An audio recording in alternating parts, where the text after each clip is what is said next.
بسم الله الرحمن الرحيم السلام عليكم ورحمة الله تعالى وبركاته داوديال كسو دوادا wararka subaxnimo ee xogta ciyaaraha qodobada aad kula soo doontaan waxa kamida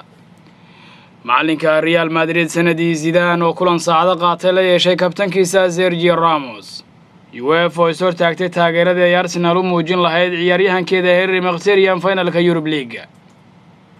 ganacsada caan ah oo u dhashay dalka Imaaraadka Carabta oo doonaya inuu iibsado mid kamid ah kooxaha heerka koobaad ee horyaalka Ingiriiska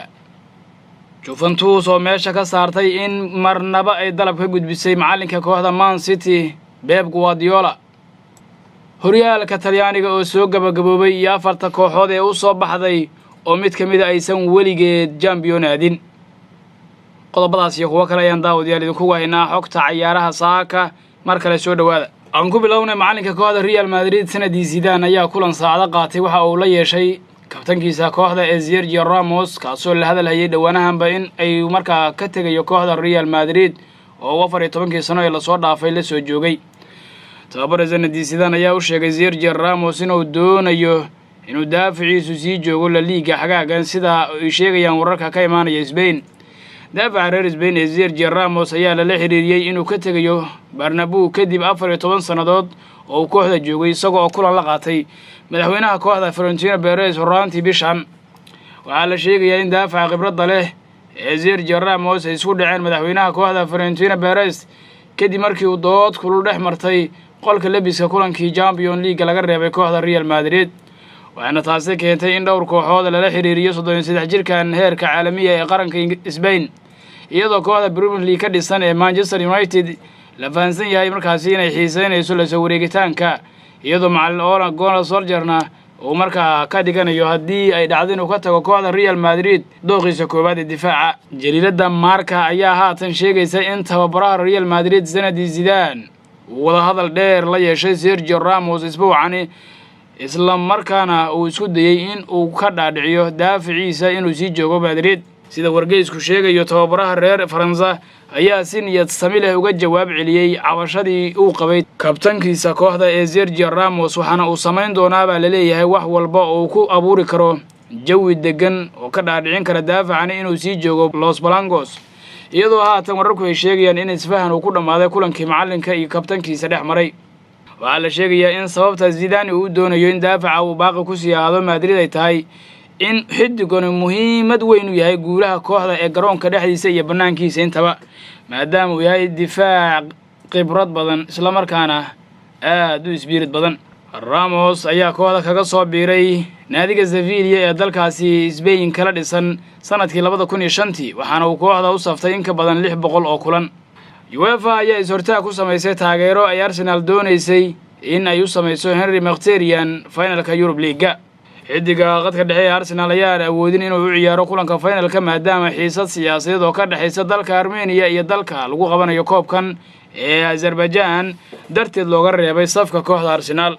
ciyaartooyda Arsenal ayaa qorsheeyay in ay xirtaan funaanado ay dusha kaga qoran tahay magaca Henry Mkhitaryan inta lagu guda jiro isku laynta kulanka Daily Mail ayaa ku waramaysa in UEFA ay arinta ganafka ku dhufatay sida sababta saraakiil ka tirsan UEFA ayaa xaqiijiyay in tallaabo caynkaas oo kale ah inay ka soo horjeedo sharciga adag ee xiriirka kubadda cagta ee Yurub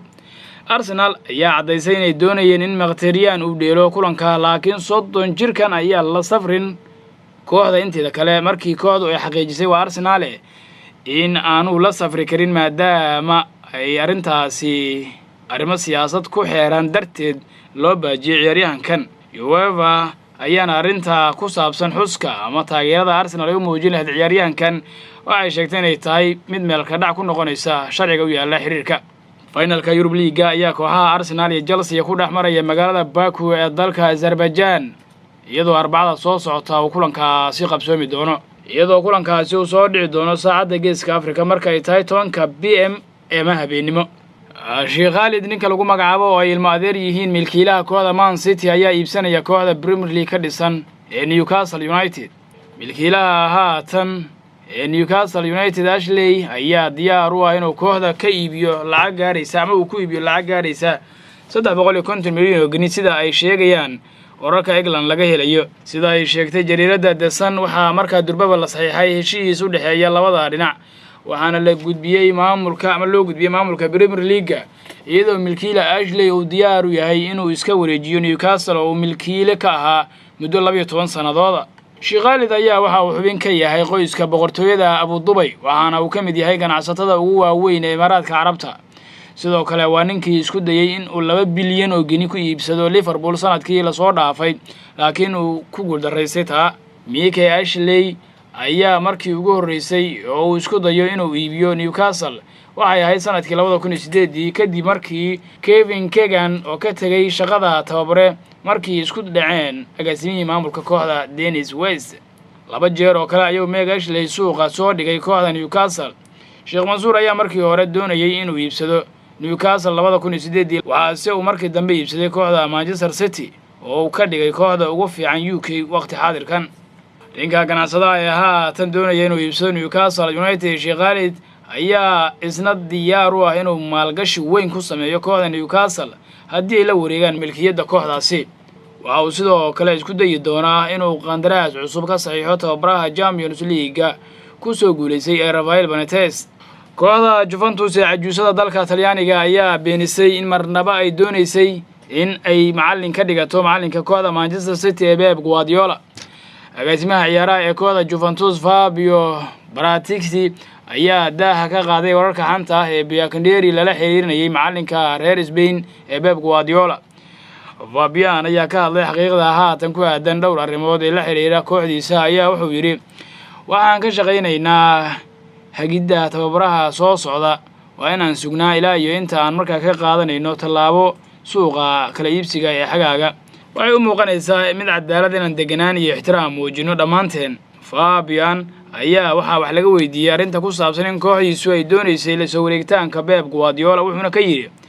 marnaba ma aanan la hadlin Pep Guardiola mana ku fikirin isaga sababtoo ah qandaraaskiisa oo dhan wuxuu u muuqdaa mid la yaab leh iyadoo ay weli markaa harsan yihiin finaalada tartamada Yurub. waxaa macquul ah baa leeyahay inay sii bataan ka hadlida macallimiinta Mauricio Sarri ama Mauricio Pochettino ee la xiriirinayo kooxda Juventus Bianconeri. kooxda Juve ayaa tababare Massimiliano Allegri waxa uu markaa ku dhawaaqay inuu ka tagay shaqada dhamaadka xilli ciyaareedkan iyadoo haatan kooxdu ay doonayso beddelka buuxa ee macallin Allegri. waxaa soo baxay warar sheegaya gelinkii dambe shalay in macallinka Chelsea Mauricio Sarri oo heshiis 3 sanadood la gaaray kooxda Juventus oo markaa ku noqonayo macallinka kooxdaasi. daawadayaal wararkii subaxnimo ee aad kala socoteen xogta ciyaaraha saaka inta hayno joogaan waqti ma santeen la socodka ee daawashada warka. daawada haddii aad ku cusubtahay page-ka fadlan subscribe dheh, like, share, sii dheh, commentina ka bixi akhbaaraadkan ku soo gudbinay mahadsanidin.